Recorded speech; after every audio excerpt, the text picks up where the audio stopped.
후쌤의 후다닥 세계사 49번째 시간입니다. 이 시간에는 인도, 동남아시아, 서아시아의 민족운동에 대해서 살펴보도록 하겠습니다. 어찌 보면 지금 세계사에서 주되게 다뤄지지 않는 내용들이라 여러분들이 좀 재미가 없을 수도 있고요. 내용도 좀 많죠.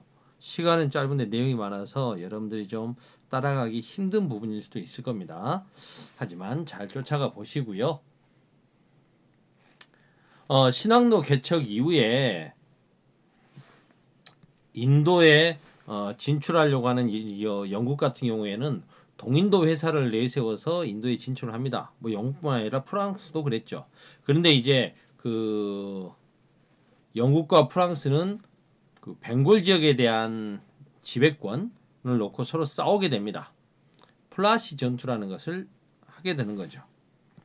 벵골 지역의 토호 세력과 연합했던 프랑스 군이 영국하고 싸워서 패배하게 됩니다. 이러면서 이제 영국 같은 경우에는 그 무굴 제국 황제로부터 이 벵골 지역이 어느 지역이냐면 이렇게 인도가 이렇게 있으면 인도의 이쪽 지역입니다. 이 벵골 지역의 그 통치권과 조세 징수권을 인정받습니다. 그러다가 이제 영국은 인도 전역으로 세력을 확대해 가는 거죠.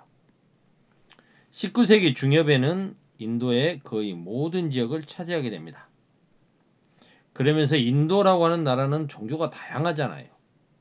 뭐 북쪽에 시크교도 있고요. 전체적으로는 힌두교가 있지만 이 아래쪽은 또 스리랑카는 불교고요.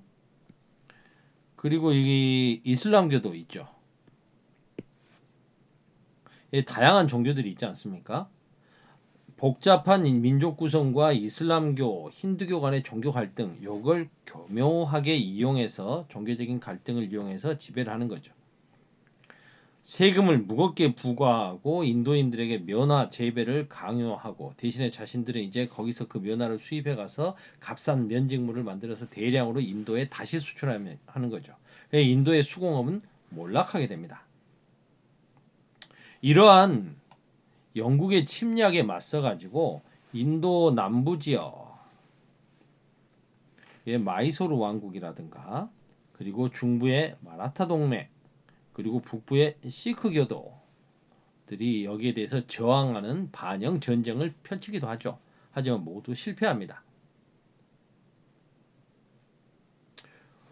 이러한 영국의 침략과 수탈에 대한 불만은 쌓여있다 결국 세포이 항쟁으로 폭발하게 되는 거죠. 세포이 항쟁. 세포이라는 건 누구냐? 원래 이들은 동인도 회사에 고용된 인도인 용병들이죠. 세포이는 영국 군대입니다. 영국의 인도 장악에 기여하기도 했죠. 하지만 인종차별과 종교적인 갈등 이런 데 대해서 불만이 계속 쌓여 있었던 거죠. 그러다가 대부분 힌두교도 아니면 이슬람 교도였던 세포이들이 자신들이 사용하는 그 탄약 주머니에 소와 돼지의 기름이 발라져 있다는 소문이 발단이 돼서 봉기하게 됩니다. 소는 힌두교에서 신성시하는 거고 돼지는 이슬람교에서 멸시하는 동물이지 않습니까? 이런 걸 사용한다는 건 자신들을 무시한다는 게 되는 거죠. 결국 세포이들의 봉기는 이게 하나의 발단이 되었지만 근본적으로는 영국의 수탈이나 인종차별, 종교적인 갈등 이런 것들이 다 원인이 되었다. 한때 무굴 제국의 수도였던 델리를 점령하기도 합니다. 하지만 결국 영국군에게 진압되죠. 영국은 이 세포이 항쟁을 계기로 인도에 대한 통치 방법을 바꾸게 됩니다. 무굴 제국이란 허울뿐이더라도 황제의 나라가 있고 자신들은 동인도 회사를 중심으로 해서 이익만 쏙쏙쏙 빼먹으려고 했는데 안 되겠다. 직접 통치하겠다라는 걸로 바꾸는 거죠. 그래서 무굴 제국의 황제를 폐위시키고 동인도 회사, 자신들이 만들었던 동인도 회사를 해체시킵니다. 그리고 이제 인도 통치 개선법이라는 것을 만들어서 자신들이 직접 다스리게 되는 거죠.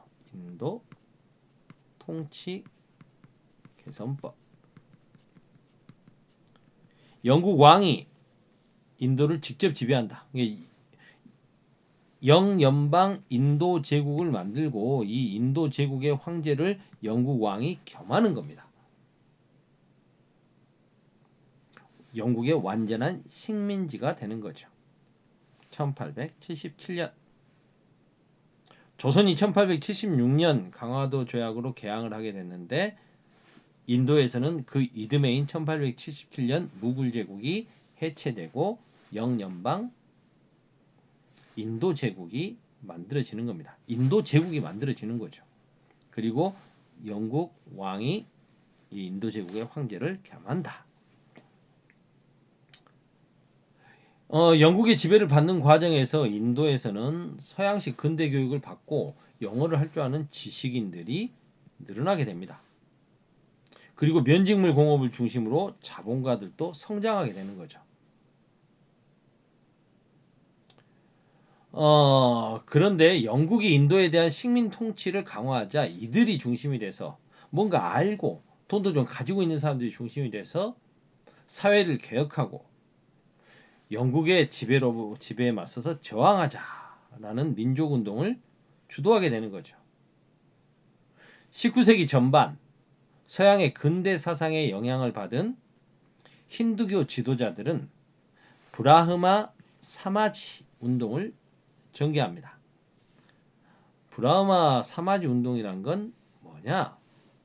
힌두교의 순수한 교리로 돌아가자는 운동입니다. 브라흐마 사마지라는 뜻은 브라마 신을 섬기는 모임이라는 뜻이라고 합니다. 산스크리트어로.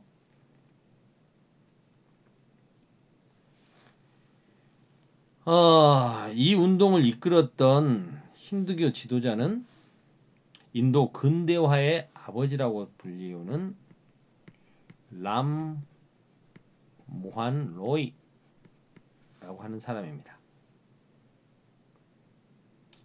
이들이 중심이 돼서 처음에 종교운동으로 시작을 했죠. 순수한 힌두교의 교리로 돌아가자. 그러나 점차 우상 숭배 배격, 카스트제도 반대, 사티와 같은 사회적 패스 타파. 여러분들 그 사티가 뭔지 아시죠? 모르시려나? 남편이 죽으면 아내를 산채로 화장해서 같이 묻어버리는 순장 풍습입니다. 이 말이 됩니까? 반인권적인 그러한 악습이죠. 폐습이죠. 이런 것들을 없애는 운동을 펼치게 됐던 겁니다. 이러한 점차 종교운동이 시작했으나 이제 사회개혁운동으로 발전해 갔습니다. 한편 영국은 효과적으로 인도를 지배하기 위해서 인도 사람들을 탄압만 해서는 안 되겠다. 좀 회유하자. 그래서 이러한 인도의 지식인과 자본가들을 회유해서 자기 편으로 만들려고 했죠. 그래서 이 사람들을 중심으로 해서 전국적인 정치 조직을 만들도록 오히려 자신들이 지원해 줍니다. 영국의 협조적인 지식인, 관리, 자본가, 지주 이런 사람들을 중심으로 해서 인도 국민회의라는 걸 만들게 되는 거죠. 당연히 이 사람들은 영국의 식민 통치에 좀 순응하면서 그 아래서 영국에 협조를 하면서 그 아래서 인도인의 권익을 찾자 이런 식의 방향을 갔던 겁니다. 친영파예요. 그런데 이제 점차 1890년대에 들어서면서 이 인도 국민회의가 친영에서 반영 민주운동으로 방향을 선회하게 되는 겁니다. 왜냐하면 영국의 식민지 수탈 정책이 너무 가혹해. 인도의 국부, 나라의 부가 다 유출되고 민중의 삶이 너무 어려워지기 때문이죠. 그런데 이제 여기에 이 타고 있는 불길에 기름을 끼얹는 사건이 일어나게 됩니다. 그게 바로 뭐냐면 벵골 분할령이죠.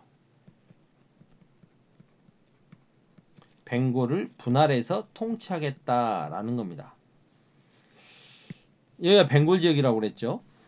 이 벵골 지역이 면적도 넓고 인구도 많아요. 그래서 한 사람의 장관이 다스리기는 어려우니까 동 벵골과 서 벵골로 나누어서 통치하자라고 하는 거죠. 근데 인구는 많고 면적이 넓으니까 통치가 힘들다. 요건 명분이고요. 실은 힌두교도가 많았던 서쪽 벵골과 이슬람 교도가 많았던 동쪽 벵골, 아삼주를 나누어서 통치함으로써 인도인들의 분열을 조장하는 게 실제 목적이었던 겁니다. 그러자 이제 인도 국민의회도 이걸 제대로 본 거죠. 그러면서 적극적인 반영 운동을 일으키게 되는 겁니다. 콜카타라고 하는 곳에서 모여서 콜카타 대회를 열고요. 여기서 이제 4대 강령을 발표하면서 본격적으로 영국에 맞서는 반영 운동을 펼치게 됩니다. 4대 강령은 스와라지, 이건 인도인에 의한 자치, 스와데시, 이건 국산품 애용,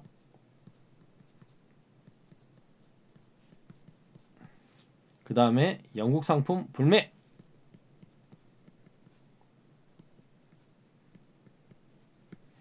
국민교육 실시, 이게 4대 강령입니다. 영국도 좀 놀래서 알았다 벵골 분할령 안 하면 될 거 아니냐. 그래서 이 벵골 분할령 반대 운동이 지식인뿐만 아니라 일반 민중까지 참여하면서 막 확대되니까 영국은 처음에는 이거 힌두교도들 이것들 견제하려면 안 되겠네. 그래서 전 인도 이슬람 연맹 뭐 이런 걸 만들어서 민족 운동을 좀 분열시키려고 했죠. 하지만 인도인의 저항이 전국적으로 퍼져가니까 드디어 영국도 손을 듭니다. 알았어, 벵골 분할령 철회할게. 그게 바로 1911년입니다. 그러면서 이제 명목상 자치하도록 허용해 줄게라고 합니다. 그러고 보면 인도 제국이 무너진 게 1876년 우리나라가 개항된 그 이듬해였고, 무굴 제국이 무너진 게, 그 다음에 벵골 분할령이 철회되면서 명목상이지만 자치를 하게 된 게 1911년, 우리나라 대한제국이 1910년에 한일 합방, 경술 국치로 국권을 잃게 되죠. 그 이듬해에 인도에서도 좀 중대한 일이 있었군요. 동남아시아의 민족운동을 해야 되는데 인도만 하는데도 벌써 13분이 흘렀습니다. 나라가 여럿 있다 보니까 요건 좀 끊어서 해야 될 것 같아요. 일단 여기서 한번 쉬어가겠습니다. 49강